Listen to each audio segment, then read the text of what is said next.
Video உங்களுக்கு நான் share பண்ணிடுறேன். ஸோ ஃபஸ்ட்டு வந்து பார்த்தீங்க அப்படின்னா மெஷர்மெண்ட்ஸ் ரொம்ப சிம்பிளாக போயிடலாம், ஹெவியாக போக வேண்டாம். மெஷர்மெண்ட்ஸ் வந்து நம்ம வந்து எத்தனை டைப்பில் எடுப்போம், நீங்கள் இப்போ ப்ரொஃபஷ்னலாக பண்ணுறதா இருந்தாலும் மேனுவலில் பண்ணுறதா இருந்தாலும் 3 மெஷர்மெண்ட்ஸ் வந்து என்ன பொறுத்த வரைக்கும் இம்பார்ட்டன்ட். ஃபர்ஸ்ட் வந்து என்னன்னா ஹைட். ஓகே, ஹைட் அப்படின்றது நமக்கு சாரியோட அந்த பல்லு பார்ட் வந்து எந்த லெவலுக்கு லென்த்தாக வேணுமோ அந்த லெவலுக்கு வச்சு ஷோல்டர் கிட்ட பின் பண்ணுறது தான் என்னது ஹைட். செகண்ட் வந்து செஸ்ட் வித் ஹிப்னு சொல்லுவோம். அந்த செஸ்ட் வித் ஹிப் அப்படின்றது என்னன்னா நம்ம சாரியை எடுத்துட்டு போய் திருப்பி வந்து பெல்லி பட்டன் கிட்ட ஒரு பின் பண்ணிட்டு கீழே வந்து ப்ளீட் ஸ்டெப்பாக எடுத்து, அதாவது மெர்மைட் ஷேப்னு சொல்லுவாங்க, அந்த ஸ்டெப்ஸ் எடுத்து டக்கின் பண்ணுவோம் இல்லையா ஒரு பார்ட், அதுதான் வந்து செஸ்ட் வித் ஹிப்னு சொல்லுவோம். தேர்ட் வந்து ஹிப், அதாவது சாரி நீங்கள் வந்து ஸ்டார்ட் பண்ணுவீங்க இல்லையா, டக்கின் பண்ணி ஸ்டார்ட் பண்ணி திரும்ப ரிட்டர்ன் எடுத்துட்டு வந்து பெல்லி பட்டன் கிட்ட பின் பண்ணுறோம். ஸோ அதுதான் வந்து ஹிப். ஸோ என்னென்ன மெஷர்மெண்ட்ஸ், ஹைட், செஸ்ட், ஹிப், இது 3 மெஷர்மெண்ட்ஸ் தான் இம்பார்ட்டன்ட். அடுத்தது வந்து பார்த்தீங்கன்னா நம்ம வந்து சாரி ப்ரிண்டிங் அப்படின்றத ஒரு பிஸ்னஸாக பண்ண போகிறோம். கரெக்டாக ஒரு பிஸ்னஸாக நீங்கள் பண்ண போகிறீங்க அப்படின்னா நமக்கு மெயினாக கஸ்டமர்ஸ் என்ன கேட்பாங்க, ஃபஸ்ட்டு நம்மளோட கஸ்டமர்ஸ் நம்ம கிட்ட கேட்குற வேர்டே எவ்வளோ சார்ஜஸ் பண்ணுறீங்க, நீங்கள் ப்ரீ ப்ளீட்டிங்க்கு எவ்வளோ சார்ஜஸ் பண்ணுறீங்க, செகண்ட் எவ்வளோ ப்ளீட்ஸ் வந்து எடுப்பீங்க, எனக்கு சென்ட்ரல் இவ்வளோ ப்ளீட் வேணும், ஹைட் இவ்வளோ வேணும், செஸ்ட் ப்ளீட்ஸ் வந்து எனக்கு இவ்வளோ வேணும் அப்படின்றது தான் அவங்களோட இருக்கும். தேர்ட் வந்து எனக்கு எப்படி கொரியர் பண்ணுவீங்க, என்ன மாதிரியான கொரியர் ஃபெசிலிட்டிஸ் உங்ககிட்ட இருக்கு, நான் டைரக்டா வந்து வாங்கணுமா இல்லை நீங்க எனக்கு கொரியர் பண்ணுவீங்களா, இதுதான் வந்து அவங்களுடைய மெயின் கொஸ்டின்ஸா இருக்கு. கஸ்டமர் நம்ம கிட்ட கேட்கறாங்கன்னா அவங்களுடைய மெயின் கொஸ்டின்ஸ் வந்து இதுவாக தான் இருக்கும். ஸோ ஃபர்ஸ்ட் நம்ம கஸ்டமர் நம்ம கிட்ட கேட்கறது என்னன்னா ரேட். ஸோ இந்த ரேட் அப்படின்றத நம்ம எப்படி ஃபிக்ஸ் பண்ணோம் அப்படின்றதுல நம்ம ஃபர்ஸ்ட் என்னவா இருக்கணும், தெளிவா இருக்கணும்.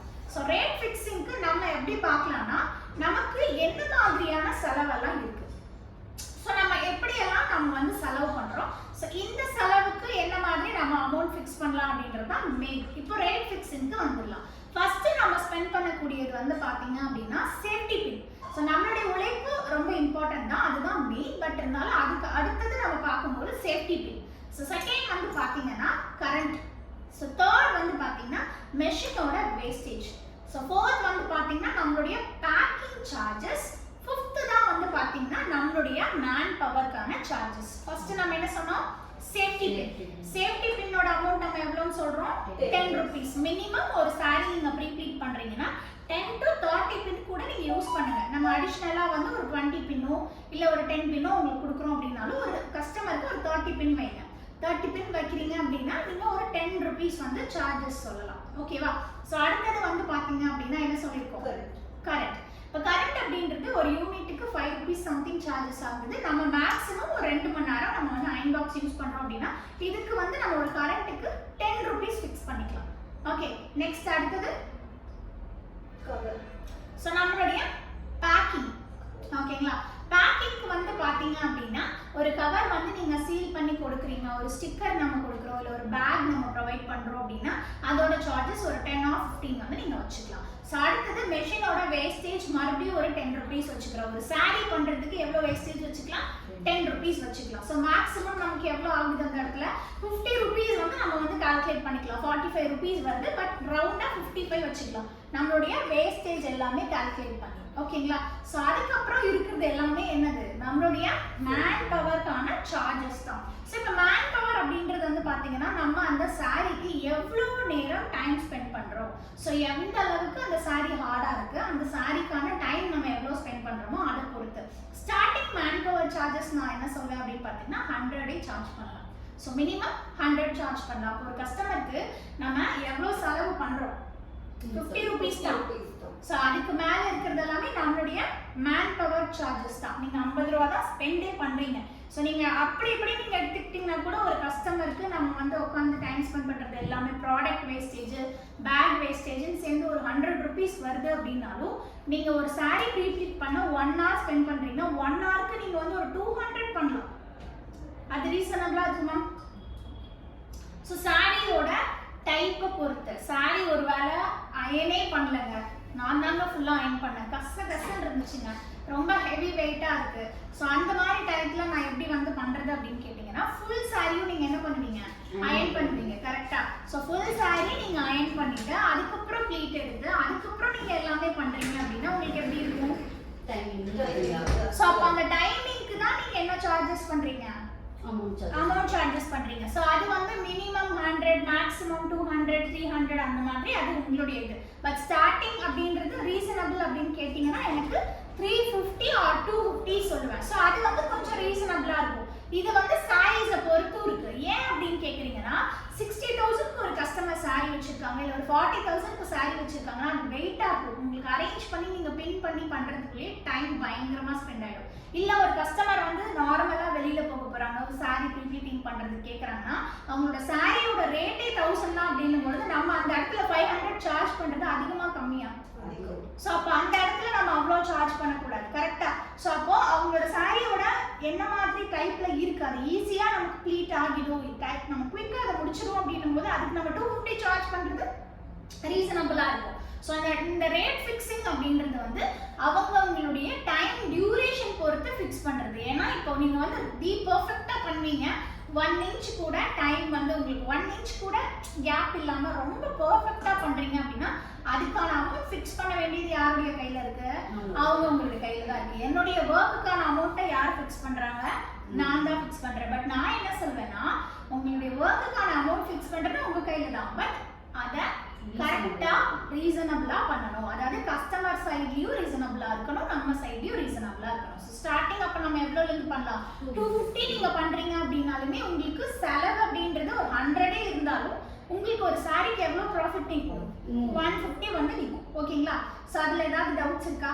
மேக்ஸிமம் எவ்வளோ பண்ணலாம்? சரி, ஓகே, மினிமம் சொல்லிட்டீங்க 250லேருந்து. மேக்ஸிமம் எவ்வளோ பண்ணலாம் அப்படின்னு கேட்டிங்கன்னா 500 சார்ஜஸ் பண்ணலாம். இப்போ நான் முகூர்த்த சாரீஸ்லாம் வந்து பார்த்தீங்கன்னா 50,000, 60,000 அந்த மாதிரி வாங்குவாங்க. சாரியோட வெயிட், லென்த் எல்லாமே வந்து எப்படி இருக்கும்னா ஜாஸ்தியாக இருக்கும். ஸோ அப்போ அதுக்கு நமக்கு டைம் வந்து அதிகமாக இருக்கும். ஸோ அப்போ அந்த டைம் டியூரேஷன் நமக்கு அதிகமாக போகும் பொழுது சார்ஜஸ் அதிகப்படுத்துங்க. இது அந்த சாரீக்கு மட்டும்தான் அப்படின்னு கேட்டிங்கன்னா அப்படி கிடையாது. பழைய சாரீஸ் கூட வெயிட்டாக இருக்கும். வெயிட்டாக இருக்க சாரீஸ், ஸ்டோன் இருக்க சாரீஸ் எல்லாமே கூட நம்ம அயன் பண்ணுறதுக்கு டைம் எடுக்கும். ஸோ அந்த மாதிரி டைப்பில் நீங்கள் அந்த சாரீஸ்க்கான அமௌண்ட்டை வந்து 500 சார்ஜ் பண்ணலாம். அந்த மாதிரி டைப்பில் இருக்கக்கூடிய சாரீஸ். அப்படி இல்லை அப்படின்னா ஸ்டாண்டர்டாக என்ன சாரியாக இருந்தாலும், என்ன ரேட்டாக இருந்தாலும், என்ன டைப்பாக இருந்தாலும் ஸ்டாண்டர்ட் என்னோட ரேட் ஃபிக்ஸிங் கம்மியும் இல்லை ஜாஸ்தியும் இல்லை. ஸ்டாண்டர்டாக 350. இதை விட அதிகமாகவும் போகாது, இதை விட கம்மியாகவும் ஆகாது. ஓகேவா? அந்த மாதிரி ஸ்டாண்டர்ட். இப்போ நீங்கள் ரேட் எப்படி ஃபிக்ஸ் பண்ணலான்னா ஒன்று சாரியோட என்ன மாதிரியான பழைய சாரியா புது சாரியா வெயிட்டை பொறுத்து அந்த மாதிரி வந்து ஃபிக்ஸ் பண்ணலாம். அப்படி இல்லையா ஸ்டாண்டர்ட் ஃபிக்ஸிங் ப்ரைஸ். ஓகே, ஸ்டாண்டர்டாக இதுதான். இதில் வந்து ரேட் வந்து ஃபிக்ஸடு தான், ஃப்ளக்சுவேட் ஆகாது. இதுதான் என்னோட சாரி ரேட். உங்களோட சாரி 60,000 இருக்கலாம், 500 ரூபாயும் இருக்கலாம். பட் என்னோட ரேட் 350 தான் அப்படிங்கிற மாதிரி ஸ்டாண்டர்ட் ரேட் ஃபிக்ஸ் பண்ணலாம். அது வந்து உங்களை பொறுத்த வரைக்கும் தான் இருக்குது.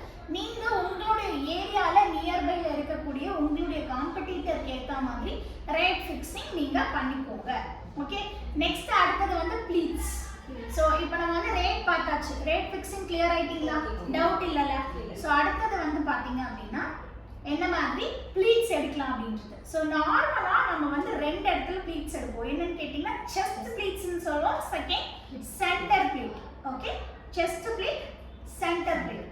செஸ்ட் ப்ளீட் அப்படின்றது மினிமம் என்ன ப்ளீட்ஸ் அப்படின்னு கேட்டிங்கன்னா 5, மேக்ஸிமம் 12. இந்த மினிமம் 5 இருந்து மேக்ஸிமம் 12 அப்படின்றது பார்க்கறதுக்கு நீட்டாக இருக்கும். அதை தாண்டி கஸ்டமர் கேட்குறாங்கன்னா நீங்கள் ப்ரொவைட் பண்ணலாம். பட் அந்த 12 to 5 அப்படின்றது உங்களுக்கு பார்க்கறதுக்கு அழகாக இருக்கும். இந்த 5 to 7 and 8 அப்படின்றது கொஞ்சம் ஏஜ்டான பர்சன்ஸ் எல்லாமே எனக்கு வந்து கொஞ்சம் ப்ளீட்ஸ் பெருசாக தான் வேணும், ஏன்னா அவங்க அப்படி கட்டி தான் பழக்கப்பட்டிருப்பாங்க. ஸோ அப்போ அவங்களுக்கு அந்த மாதிரி தான் நம்ம வந்து ப்ளீட்ஸ் எடுக்கணும். ஸோ அப்போ மினிமம் 5 to மேக்ஸிமம் 8. ஸோ இதில் ஸ்டாண்டர்ட் அப்படின்றது வந்து 9. ஓகே, ஸ்டாண்டர்ட் அப்படின்றது என்ன? 9. ஸோ அந்த 12 அப்படின்றது என்னன்னு கேட்டிங்கன்னா ரொம்ப லீனாக இருக்காங்க.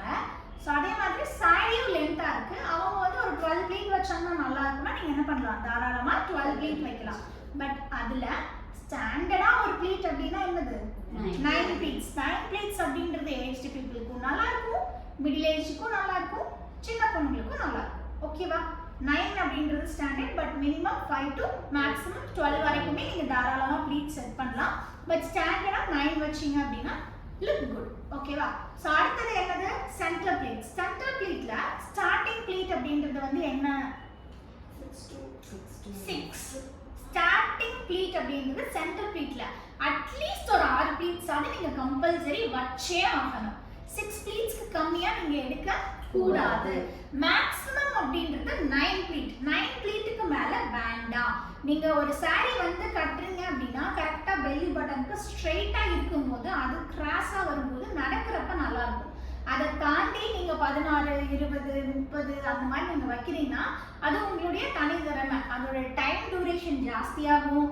உங்களுக்கு ஃபோல்ட் பண்றதுல இருந்து கட்டுறதுக்கு, ஒரு வேளை கட்டுறவங்களுக்கு ஒழுங்கா கட்ட தெரியலன்னா நீங்க ப்ளீட் எடுக்கிறதே வேஸ்ட் தான். ஓகே, ஏன்னா என்னதான் நம்ம ப்ளீட் பெர்ஃபெக்ட் மெஷர்மெண்ட் எடுத்து கொடுத்தாலும் கட்டுறவங்களுக்கு சாரியே கட்ட தெரியல அப்படின்னா அது நம்ம பண்ணி கொடுத்த மெஷர்மெண்ட்ல அவங்க கரெக்டா பின் பண்ணுவாங்களா? ஓகே, நம்ம அந்த இடத்துல போய் அவங்களுக்கு கட்டி கொடுக்க மாட்டோம், ப்ளீட் பண்ணி கொடுத்துடுறோம். ஒருவேளை மேபி அவங்க அது இங்கே குத்துற பின்னுமே மாற்றி குத்திட்டாங்க, சென்டர் ப்ளீட்ல இருக்க அந்த பின்னுமே மாற்றி குத்திட்டாங்கன்னா நம்ம என்னதான் தி பெஸ்டா பெர்ஃபெக்ட்டா நம்ம ப்ளீட் எடுத்து கொடுத்தாலும் அது ஃபினிஷிங் கரெக்டா இருக்குமா? இருக்காது. ஸோ அப்போ நம்மளுடைய ஒர்க் என்ன அப்படின்னா ப்ளீட் பண்ணி தரீங்க அப்படின்னா அவங்களுக்கு எப்படி கட்டினாலும் நல்லா வரணும், அட்ஜஸ்ட் பண்ணி அவங்க கட்டுற மாதிரி இருக்கணும். ஸோ அதுதான் மெயின். ஸோ அப்போ நீங்கள் அவங்களுக்கு வந்து ஒரு 6 to 9 அப்படின்றது அவங்க எப்படி கட்டினாலும் கரெக்டாக கட்டிடுவாங்க. இந்த 30 ப்ளீட்ஸ் அந்த மாதிரி ஏன் வேண்டாம்னு சொல்கிறீங்கன்னா அந்த 30 ப்ளீட்டு நம்ம வந்து ஸ்ப்ளிட் பண்ணி வைக்கிறதுக்கே வந்து பார்த்தீங்கன்னா பாதி போர்ஷன் போயிடும். ஓகேங்களா, அந்த பாதி போர்ஷன் 30 சென்டர் ப்ளீட் வந்து 30 ப்ளீட்ஸ் கூட எடுக்கிறாங்க. ஸோ அது உங்களுக்கு அந்த பெல்லி பட்டன்ல இருந்து பாதி சைஸுக்கு அந்த அந்த ப்ளீட்ஸே போயிடும். அப்போ உங்களுக்கு பார்க்கும்போது அது எப்படி இருக்கும்னா ஒரு சைடு ஃபுல்லாவே உங்களுக்கு ப்ளீட்ஸ் எடுத்த மாதிரி இருக்கும். அப்போ சென்டர்ல ஃபுல்லா வந்து ஸோ அது வந்து இப்போ ட்ரெண்டா இருக்கு. பட் இருந்தாலும் அது பெர்ஃபெக்ட்டா இருக்குமா, நல்லா இருக்குமான்னு கேட்டீங்கன்னா அந்த அளவுக்கு இருக்காது. உங்ககிட்ட கேட்குறாங்க அப்படின்னா நீங்க தாராளமா பண்ணி தரலாம். பட் ரெகுலரா நார்மலா கஸ்டமர்ஸுக்கு சென்டர் ப்ளீட் அப்படின்றது என்ன ப்ளீட்ல இருந்து 6 to 9 அதுல நீங்க பண்ணிக்கலாம். இதுல ஸ்டாண்டர்ட் என்ன அப்படின்னு கேட்டீங்கன்னா இதுல ஸ்டாண்டர்ட் 7 to 8ன்னு சொல்லுவேன். ஏன் அப்படின்னு கேட்டீங்கன்னா ஒரு பார்க்கறதுக்கு நீங்க அட்லீஸ்ட் வந்து கொஞ்சம் நல்லா இருக்கணும், கொஞ்சம் குட் லுக்கிங்கா இருக்கணும்னா ஒரு 7 ப்ளீட்டாவது வைக்க ட்ரை பண்ணீங்கன்னா நல்லா இருக்கும். ஒரு வேளை வரவே வரல 7 ப்ளீட் அப்படின்னா 6 ப்ளீட்டாவது கம்பல்சரி வச்சிருக்கணும். ஓகேவா, அடுத்தது வந்து என்னது, ப்ளீட்ஸ் வந்து வச்சாச்சு. நம்ம மெஷர்மெண்ட்டும் தெரியும், என்னென்ன இடத்துல மெஷர்மெண்ட் எடுக்கணும், ப்ளீட்ஸ் எப்படி நம்ம வந்து செட் பண்ணணும்ன்றது பார்த்தாச்சு. எவ்வளோ ப்ளீட்ஸ் வைக்கணும், ஐனிங் மற்றதெல்லாம் அப்புறமா பார்க்கலாம். அதை தாண்டி இப்போ நீங்கள் வந்து ப்ளீட் பண்ணிட்டீங்க, பாக்ஸ் ஃபோல்டு பண்ணிட்டீங்க, பேக் பண்ணுறதுக்கு ஒரு கவர் போடுறீங்க, செகண்ட் வந்து ஸ்டிக்கர் ஒட்டிட்டீங்க. அடுத்தது என்னது, கஸ்டமருக்கு டெலிவரி. ஸோ இந்த டெலிவரி அப்படின்றது வந்து என்னன்னு கேட்டிங்கன்னா நீங்கள் எப்படி என்ன டேட்னா ஃபஸ்ட்டு ஒரு ஃபிக்ஸட் டேட் வந்து நீங்கள் வச்சுக்கணும். கஸ்டமரோட சைட்ல இருந்து இன்னைக்கு வருது அப்படின்னா ஓகே நம்ம ஒரு 2 நாள் டைம் இருக்குன்னு சொல்லி டைம் எடுக்க கூடாது. வராங்களோ அன்னைக்கு பண்றீங்களா, முடிஞ்ச அளவுக்கு அன்னைக்கு ஈவினிங்கே ரிட்டர்ன் பண்ணி தர பார்க்கணும். ஸோ அதே மாதிரி கொரியர் சார்ஜஸோ டெலிவரி சார்ஜஸோ நம்ம சைட்ல இருந்து அக்செப்ட் பண்ண வேண்டாம். ஏன் அப்படின்னு கேட்டிங்கன்னா இப்போ ஒரு கஸ்டமர் வந்து 6 கிலோமீட்டர்ல இருப்பாங்க. 6 கிலோமீட்டர்ல இருக்கவங்க என்ன பண்ணுவாங்க, டைரக்டா வந்து வாங்கிட்டு போயிடுவாங்க. இப்போ ஒரு கஸ்டமர் 60 கிலோமீட்டர்ல இருப்பாங்க. ஸோ நான் டெலிவரி சார்ஜ் எப்படி இருக்கும், அதுக்கு ஜாஸ்தி இருக்கும். ஸோ அதே மாதிரி ஒரு கஸ்டமர் இந்த ஊரே இருக்க மாட்டாங்க, வேற ஏதோ ஊர் வெயிட்டில் நம்ம போடுறோன்னா 120, 130 வரும். அப்போது நீங்கள் ஃபிக்ஸிங்கே 250 தான் பண்ணுறீங்கன்னும் போது உங்களுக்கு அதில் கிடைக்கிற ப்ராஃபிட்டே 150 தான். நீங்கள் அதில் டெலிவரி சார்ஜ் அக்செப்ட் பண்ணிங்கன்னா எவ்வளோ ஆகும் உங்களுக்கு ப்ராஃபிட்? ஸோ அதனால் டெலிவரி சார்ஜஸ் வந்து அக்செப்ட் பண்ண வேண்டாம். நீங்கள் டெலிவரி சார்ஜஸ்க்கு பதிலாக நீங்கள் ரேட் கம்மி பண்ணீங்க அப்படின்னாலே கஸ்டமர்ஸ் வந்து சாட்டிஸ்ஃபைட் ஆகிடுவாங்க. நீங்கள் மற்றவங்களோட கம்பேர் பண்ணும் பொழுது இப்போ அவங்க வந்து ஒரு 300 வந்து கொடுக்குறாங்க அப்படின்னா நீங்கள் ஒரு 200க்கு சாரி ப்ரீபிட் பண்ணிங்கனாலே போதும். கஸ்டமர் அதை விட 100 rupees நமக்கு 60 தானே டெலிவரி சார்ஜ்னா அவங்களே வந்து அதை அக்செப்ட் பண்ணிக்க ரெடியாக இருப்பாங்க. ரேட்டில் காம்ப்ரமைஸ் பண்ணுங்க, பட் டெலிவரி சார்ஜ் அக்செப்ட் பண்ணாதீங்க. என்னோட சைட்லேருந்து நான் உங்களுக்கு தர அட்வைஸ் என்னன்னா டெலிவரி சார்ஜ் அக்செப்டே பண்ணாதீங்க. ரேட்டில் உங்களால் எந்த லெவலுக்கு பெஸ்ட்டாக கொடுக்க முடியுமோ அந்த லெவலுக்கு பெஸ்ட்டாக கொடுங்க. வேறு ஏதாவது டவுட்ஸ் இருக்கா இது ரிலேட்டடா? இல்லை இப்போ நமக்கு கொரியர் அவங்க போடுறாங்கன்னா எவ்வளோ டேஸில் நமக்கு வரும்க்கா? இப்போ நார்மலாக அவங்க ஸ்பீட் கொரியரோ இல்லை நார்மல் கொரியர் போடுறாங்கன்னா 1 or 2 days. இப்போ சென்னையிலேருந்து போடுறாங்கன்னா இன்னைக்கு போடுறாங்கன்னா ஈவினிங் எடுப்பாங்க, மறுநாள் ஈவினிங் வந்து உங்களுக்கு கைக்கு கிடைச்சிடும். இப்போ நம்ம போட்டாலும் அதே டைம் சேம் அதே தான். இப்போ அவங்க இந்த டேட்குள்ளே வேணும்னு சொல்கிறாங்கன்னா அதுக்கு 1 or 2 days முன்னாடி நம்ம கொரியர் பண்ணியிருக்கணும், அப்போ தான் அவங்களுக்கு அந்த டேட்டுக்கு போய் சேரும். ஓகே. ஓகேவா? ஸோ அந்த டெலிவரி நம்ம அதாவது நான் அதனால தான் நான் என்ன சொல்கிறேன்னா, இப்போ அவுட் ஸ்டேஷன்லேருந்து கொடுக்குறாங்க அப்படின்னா ஒரு 1 வீக் முன்னாடியே கொடுத்துட்டாங்கன்னா பிரச்சனை கிடையாது. எனக்கு இப்போ வந்து இன்னைக்கு கொடுத்து எனக்கு நாளைக்கே நீங்கள் கொரியர் பண்ணும்போது கொரியர் நமக்கு கைக்கு கிடைக்கிறதுக்கு டிலே ஆகிடுச்சுன்னா நம்ம கொரியர் பண்ணவும் டிலே ஆகும். அதனால தான் நான் என்ன சொல்கிறேன்னா, உங்கள் கையில் கிடைக்கிற அடுத்த செகண்ட் வந்து அந்த சாரியை ப்ரீபீட் பண்ண ஆரம்பிச்சுங்க. பண்ணிவிட்டு ஸ்பீட் கொரியர் என்ன கொரியர் வந்து இமீடியட்டாக போகுமோ அந்த கொரியர் பண்ணுங்கள். எதனால அப்படின்னு கேட்டிங்கன்னா, இப்போ இருக்கிற இதில் வந்து பார்த்தீங்கன்னா எனக்கு வந்து உடனேலாம் என்னால் பண்ணித்தர முடியாது, நான் எனக்கு வந்து அவ்வளோ சீக்கிரத்துலலாம் என்னால் பண்ண முடியாது அப்படின்ற மாதிரி நம்ம பண்ணோம்னா நம்மளோட பிஸ்னஸை லூஸ் பண்ணுறது அர்த்தம். என்னை பொறுத்த வரைக்கும் நான் என்ன சொல்லேன்னா, நான் ஒரு கஸ்டமர் கிட்ட என்றைக்குமே நோ சொல்லவே மாட்டேன். முடியாது, இது வராது, இது செட் ஆகாது, அந்த வேர்டே வராது. ஸோ மோஸ்ட்லி என்னை பொறுத்த வரைக்கும் அட்லீஸ்ட் ஒரு 99% அதை நான் பண்ணுறதுக்கு என்ன வேலைன்னு தான் பார்ப்பேன். எனக்கு கம்ப்ளீட்டாக என்னால் அது முடியாது, எனக்கு 0.1% தான் எனக்கு வந்து அதை அக்செப்ட் பண்ணுறதுக்கான சான்ஸ் இருக்குது அப்படின்ற பட்சத்துலையும் அதை ட்ரை பண்ணுவேன். இல்லை அதையும் தாண்டி அது ஒர்க் அவுட் ஆகாது அப்படின்ற பட்சத்தில் தான் அதை நான் வந்து ஸ்கிப் பண்ணுவேன். சேம் அதே தான் நான் உங்களுக்கும் சொல்கிறேன். மோஸ்ட்லி உங்களோட டைம் டியூரேஷன் பொறுத்து முடியும் அப்படின்ற பட்சத்தில் இது உங்களால் முடியுமா கால்குலேட் பண்ணி பாருங்கள், அந்த டைமுக்குள்ளே கொடுக்க முடியுமா, அதை அக்செப்ட் பண்ணுங்க, அதர்வைஸ் அக்செப்ட் பண்ணாதீங்க. ஓகே, அது நீங்கள் வந்து இப்போ நினைப்பீங்க ஒரு ½ an hour ஓகே நம்ம வந்து திருப்பி மறுபடியும் போட்டோன்னா நாளைக்கு மறுநாள் மார்னிங் போயிடும் அப்படின்னு நினைப்பீங்க. பட் ஆனால் நீங்கள் பவர் கட் ஆகிடுச்சு, மிஷின் ரிப்பேர் ஆகிடுச்சு, ஏதோ ஒரு பிரச்சனை அந்த இடத்துல நடக்குதுன்னும் போது சாரீ நீங்கள் பறக்க பண்ணுறேன்னு சொல்லி சாரியில் வந்து ஏதாவது ஃபால்ட் ஆகிடுச்சுன்னா அது இன்னுமே உங்களோட நேம் என்ன பண்ணுவாங்க. ஸோ அப்போது டைம் டியூரேஷன் வந்து எதுக்காக இருந்தாலும் கண்டிப்பாக முக்கியம். இப்போ நம்ம நார்மலாக ஒரு குக் பண்ணுறோம் அப்படின்னா குக்கிங்க்கு 30 minutes ஆகும்னா 30 minutes நீங்கள் வெயிட் பண்ணீங்க அப்படின்னா தான் சாதம் வந்து ரெடி ஆகும். அதர்வைஸ் அந்த 30 minutesக்கு முன்னாடி நமக்கு அவசரத்துக்காக ஓப்பன் பண்ணோம்னா என்ன ஆகும், அதே பாதி மட்டும்தான் குக் ஆகிடும். ஸோ அதே மாதிரி தான் இது ஒரு நீங்கள் ஒரு ப்ராசஸ் பண்ணுறீங்கன்னா ஒரு ப்ராசஸ்க்கு இவ்வளோ நேரம்னா அந்த டைம் டியூரேஷன் கொடுத்து பொறுமையாக பண்ணிங்கன்னா தான் அது பர்ஃபெக்டாக வரும். அப்படி இல்லைன்ற பட்சத்தில் அது பர்ஃபெக்டாக வராது. ஒரு கஸ்டமர் உங்களை நம்பி வராங்க அப்படின்னா இவங்க நல்லா பண்ணி தருவாங்கன்னு தான் வராங்க. நீங்கள் அந்த டைம் டியூரேஷன் எனக்கு இது வேணுன்றதுக்காக நீங்கள் இதை எடுத்து நாளைக்கு சொதப்பிட்டீங்க, அந்த கஸ்டமர் நாளைக்கு நமக்கு வருவாங்களா? ஸோ அதனால் உங்களால் முடியுன்றதை எடுங்க. 99% நான் மாட்டேன்னு சொல்ல மாட்டேன், பட் ஆனால் ஒரு 1% எனக்கு பாசிபிலிட்டி இல்லைன்னாலும் அதை நான் திங்க் பண்ணுவேன். ஏன் இல்லை, எதனால இல்லைன்றது திங்க் பண்ணி தான் நான் எடுப்பேன். ஸோ அதே தான் நான் உங்களுக்கும் சொல்ல வரேன். ஓகேவா? வேறு ஏதாவது டவுட்ஸ் இருக்கா?